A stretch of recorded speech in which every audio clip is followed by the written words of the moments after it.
Happy Sunday, Food Squad! It's your food venturer, Joshua Garcia. At tamang-tama ang bonding natin ngayong linggo dahil dadaling ko kayo sa isang sweet venture na talaga namang matatakam lahat ng may sweet tooth. From premium pastries to aesthetic cakes, tara, samahan niyo ako. Tikman yung mga nagsasarapan na desserts dito lang sa It's Fun!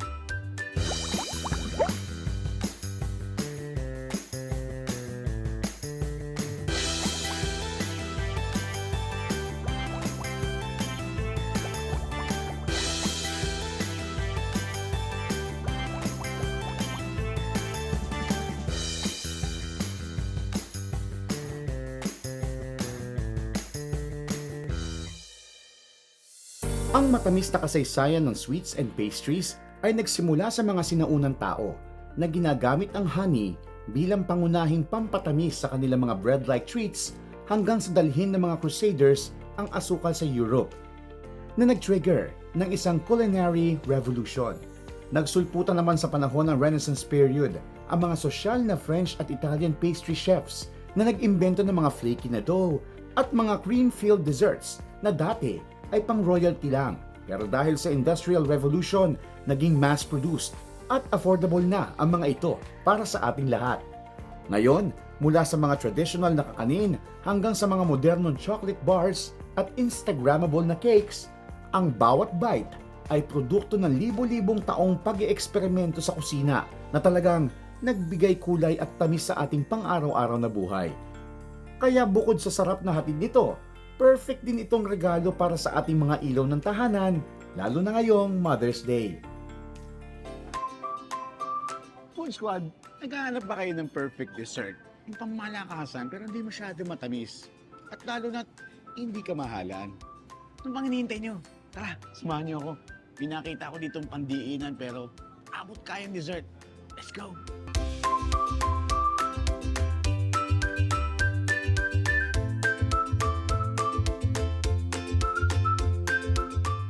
Food Squad, eto na. Bago natin tikman itong mga nagsasarapan na pastry sarap natin, makapagkwentuhan muna tayo kay Ms. Tasha. Thank you so much for Hi. having us here. Ma'am, kwentuhan mo kami. Paano nagsimula ang lahat ng to? Kailan pa ba to? So I started during pandemic. Thank God, doon naman nag-boom talaga yung business. So yun, tuloy-tuloy. We've been running for 4 years now. We Wow, started okay. as home base sa bahay lang. Okay. Alright, Yan. excited na ako. Food Squad, tikman na natin to.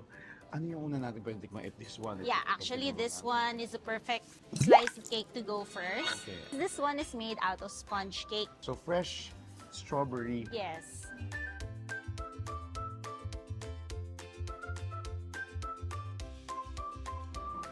Alam mo, kinakabahan ako sa sasabihin mo, sir. No. Ang sarap. Food Squad yan. Goosebumps. Kasi pagka nasasarapan sa food for the first time, I'm having goosebumps. Actually, kinakabahan kami. Okay. Every time the customer talaga tries. Okay. Kasi nakaka-conscious talaga siya. Food Squad, pag tinignan nyo siya, mukha siyang kala mo maasim yung strawberry. Pero hindi. Tamang-tama lang yung tamis. Yung sponge, very soft, very mild. Tapos yung strawberry, tama lang yung tangy. Taste Yes. na yung asim ng strawberry nandun, pero hindi siya sobrang asim.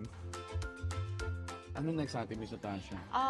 I think the carrot cake. Sa una, ayaw ng lahat kasi nga carrot, vegetable Hindi nga. ako fan ng carrot cake. Yes, Food Squad, but kasi- see for yourself. Okay.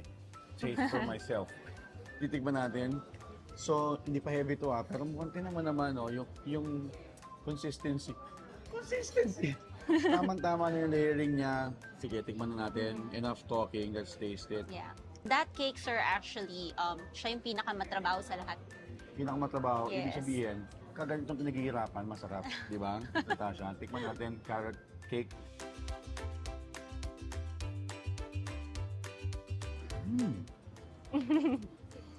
One thing na notice ko dito, Food Squad, when you bite it, natamis kasi matitikman mo yung, normal, lalasahan mo yung icing, Yes. pero you will taste the carrots as you dive into it. Sarap, Food Squad! Next, Miss Yeah. Natasha. Kaya pa, sir? Oo, kaya pa Kaya to. pa. Okay. We could go for our one of the best sellers Yan na. natin, the Rocher cake. Food Squad, yan mo naman, oh. Ang sarap, very dense.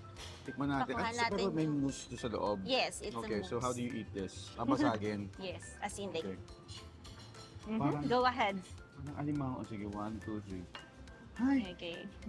Usman, nakakahinayang pagka ganito kaganda yung presentation eh. Nakakahinayang. Oh my goodness!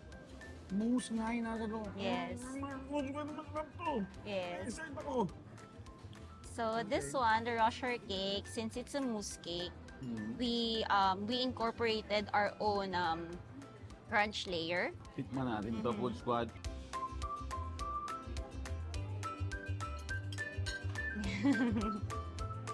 Sarap. Pasado pa rin, sir? Hindi pa kami babagsak, sir. Hindi. Ang ganda, ang smooth nung texture nung mousse sa loob. Na at the same time, you'll chew on the crunchiness nung The Philippine, yung yes. Philippine. Yung parang crisps. Yes. Okay. Tapos finold po namin siya ng hazelnut filling. Mm. Yeah, the hazelnut chocolate. Ito medyo na-curious ako dito eh. Yeah, How do okay. you eat this? This one is our Parisian set. We have here milk.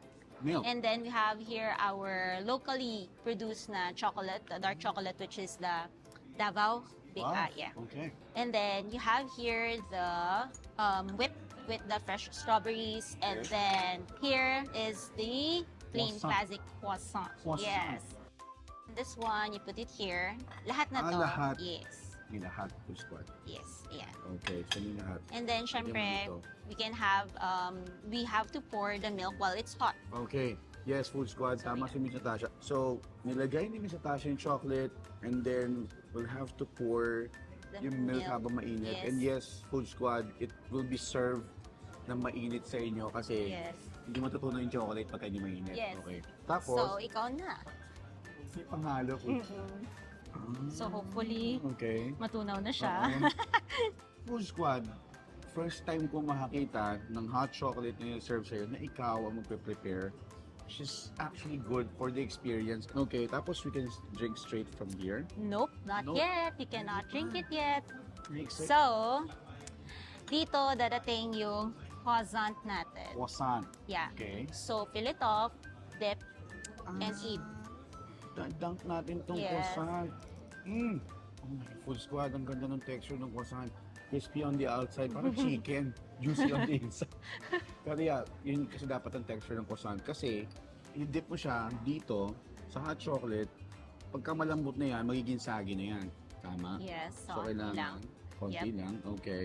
And then, just pop it in your mouth. Hot in my mouth. Okay, tignan natin.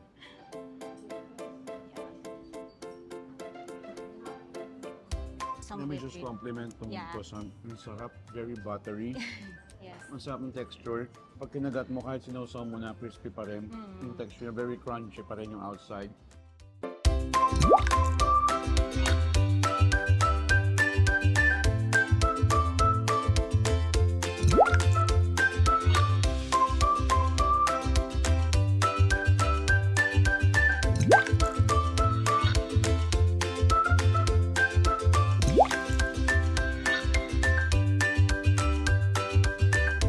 Food Squad! Hindi pa sapat yung sweetness yung kanina. Yes. And those are just some cookies. Some lang to cookies. Yes. Some lang to Food Squad. Nalilito na ako. So, meaning, ito we got like 4 flavors here. Yes. What do you mean by some? Because we have 13 flavors for our cookies. 13 flavors Yeah. ng cookies.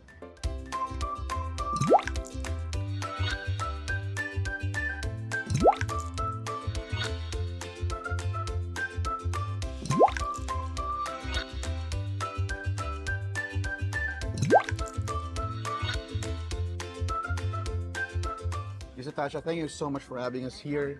Very, very na-enjoy ko tong magtikim dito sa mga beautiful and very tasty, not Thank so you. sweet pastries nyo.